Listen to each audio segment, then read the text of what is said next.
Muslim. Dalam riwayat yang lain Nabi bersabda, "Man ata 'arrafan aw kahinan fasaddaqahu bima yaqul faqad kafara bima unzila ala Muhammadin sallallahu alaihi wasallam." Barang siapa yang mendatangi orang pintar, tukang ramal atau dukun, lalu ia membenarkan apa yang diucapkannya, maka sungguh ia telah kafir dengan apa yang diturunkan kepada Nabi Muhammad sallallahu alaihi wasallam. Hadis ini sahih, diriwayatkan oleh Imam Ahmad dan Hakim dari sahabat Abu Hurairah.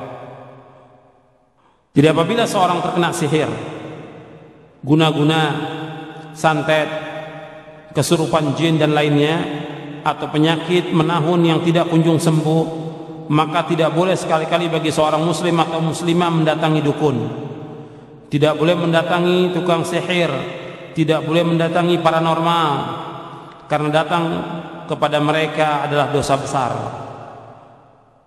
Dan tidak boleh pula bertanya kepada mereka tentang penyakit maupun tentang hal-hal yang gaib, karena tidak ada yang tahu perkara yang gaib melainkan hanya Allah saja.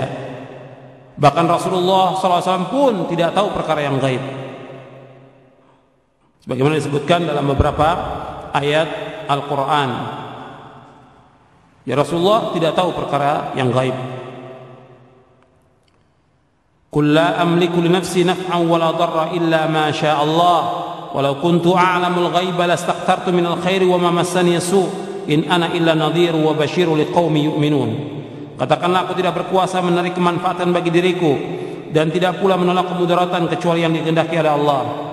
Dan sekiranya aku mengetahui yang gaib, tentulah aku membuat kebajikan sebanyak-banyaknya, dan aku tidak akan ditimpa kemudaratan. Aku tidak lain hanyalah pemberi peringatan dan pembawa berita gembira bagi orang-orang yang beriman. Dalam surah Al-A'raf ayat 188. Maka saya lanjutkan, setelah dianjurkan tentang berobat bagi orang yang terkena penyakit, maka kita bahas tentang hukum ruqyah. Ruqyah menurut syar'i. Bagaimana ruqyah menurut syar'i yang diajarkan sesuai dengan sunnah Nabi sallallahu alaihi wasallam. Kalau disebutkan hukum ruqyah yang syar'i, berarti ada juga ruqyah yang tidak syar'i. Nah, yang syar'i ini dengan ayat-ayat Al-Quran, dengan memenuhi syaratnya.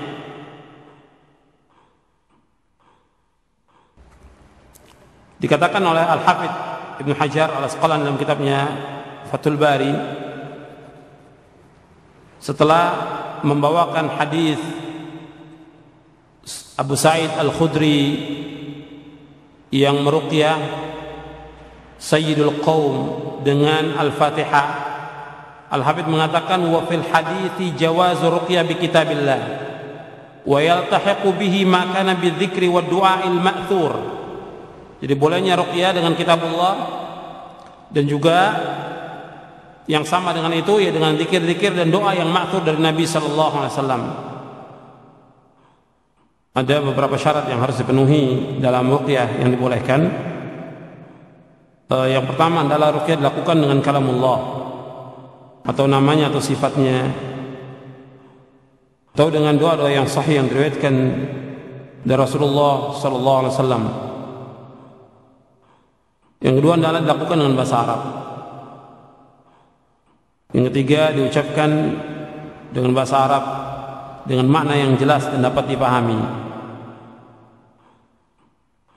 Yang keempat, tidak boleh ada sesuatu yang haram dalam kandungan ruqyah itu. Misalnya dia memohon pertolongan kepada selain Allah, berdoa kepada selain Allah, menggunakan nama jin atau raja-raja jin dan semacamnya. Jadi tidak boleh ada sesuatu yang haram, meminta perlindungan kepada selain Allah, meminta pertolongan kepada selain Allah, ini syirik. Yang kelima, tidak bergantung kepada ruqyah dan tidak menganggapnya sebagai penyembuh. Jadi ruqyah sebagai perantara aja kita bacakan, tapi kita tidak boleh bergantung pada ruqyah dan tidak menganggapnya sebagai penyembuh. Yang keenam, kita harus yakin bahwa ruqyah tidak berpengaruh dengan kekuatan sendiri, tetapi ruqyah itu berpengaruh dengan izin Allah. Yang menyembuhkan adalah Allah Subhanahu wa taala. Atas dasar itu maka ruqyah dapat dibagi menjadi dua bagian. Pertama, ruqyah syar'iyyah, yaitu ruqyah yang telah memenuhi syarat-syarat yang saya sebutkan dengan ayat-ayat dan hadis Nabi yang sahih. Yang kedua, ruqyah yang bid'ah, yang tidak terpenuhi syaratnya, ya ruqyah yang tidak menggunakan bahasa Arab, ruqyah yang menggunakan makna yang tidak jelas dan tidak dapat dipahami, mengandung unsur-unsur kesyirikan, kemudian juga mencaci maki, mencela, atau dengan pakai pukulan-pukulan tertentu, dengan cara-cara tertentu, dengan kaifiyah tertentu. Ini tidak dibolehkan. Jadi ruqyah yang terbaik adalah dengan menggunakan ayat Al-Quran berdasarkan firman Allah Ta'ala. Allah berfirman, wa nunazzilu minal qur'ani ma huwa shifaa'u wa rahmatul lil mu'minin wa la yazidu adh-dhalimina illa khasara. Dan kami turunkan dari Al-Quran sesuatu yang menjadi penawar dan rahmat bagi orang-orang yang beriman. Dan Al-Quran itu tidaklah menambah kepada orang-orang yang zalim selain kerugian. Kemudian kita gunakan yang terbaik ruqyah itu dengan ayat dan hadis-hadis Nabi yang sahih, doa-doa yang datang dari Rasulullah SAW yang sahih. Kemudian hadis-hadis yang menganjurkan ruqyah syar'i. Hadis-hadis yang menganjurkan ruqyah syar'i, kalau tadi saya sebutkan bahwa ruqyah itu boleh dengan syaratnya, dan juga fatwa-fatwa ulama menyebutkan tentang bolehnya dengan dasar hadis Nabi, la ba'sa birruqa ma lam takun syirkan. Tidak apa-apa dengan ruqyah selama tidak ada kesyirikan.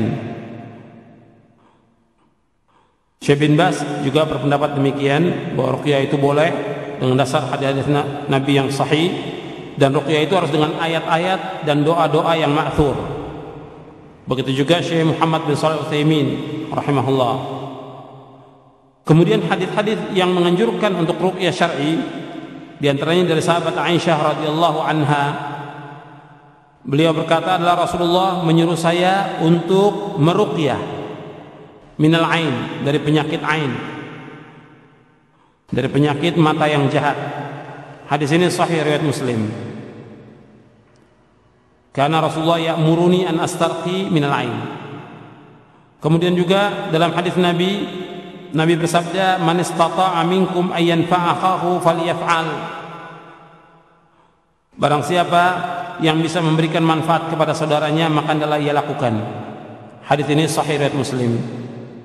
Awal hadis ini dari sahabat Jabir bin Abdullah. Ada seorang yang digigit oleh kalajengking. Kami sedang duduk dengan Rasulullah. Lalu orang itu mengatakan, ya Rasulullah, siapa yang bisa meruqyah? Artinya dia digigit kalajengking, siapa yang bisa meruqyah? Kemudian Rasulullah sallallahu alaihi wasallam ditanya oleh sahabat, ya Rasulullah, apakah saya ruqyah? Kemudian Rasul bersabda, man istata'a minkum yanfa'a akhahu falyaf'al. Barang siapa di antara kalian bisa memberikan manfaat kepada saudaranya, hendaklah ia lakukan. Kemudian juga hadis Auf bin Malik al-Ashja'i, kami biasa meruqyah pada zaman jahiliyah. Kemudian Rasulullah melihat, kata Rasulullah, i'ridu alayya ruqakum la ba'sa birruqa ma lam yakun fiha syirkun. Tunjukkan kepada aku ruqyah kalian, tidak apa-apa meruqyah selama tidak ada kesyirikan.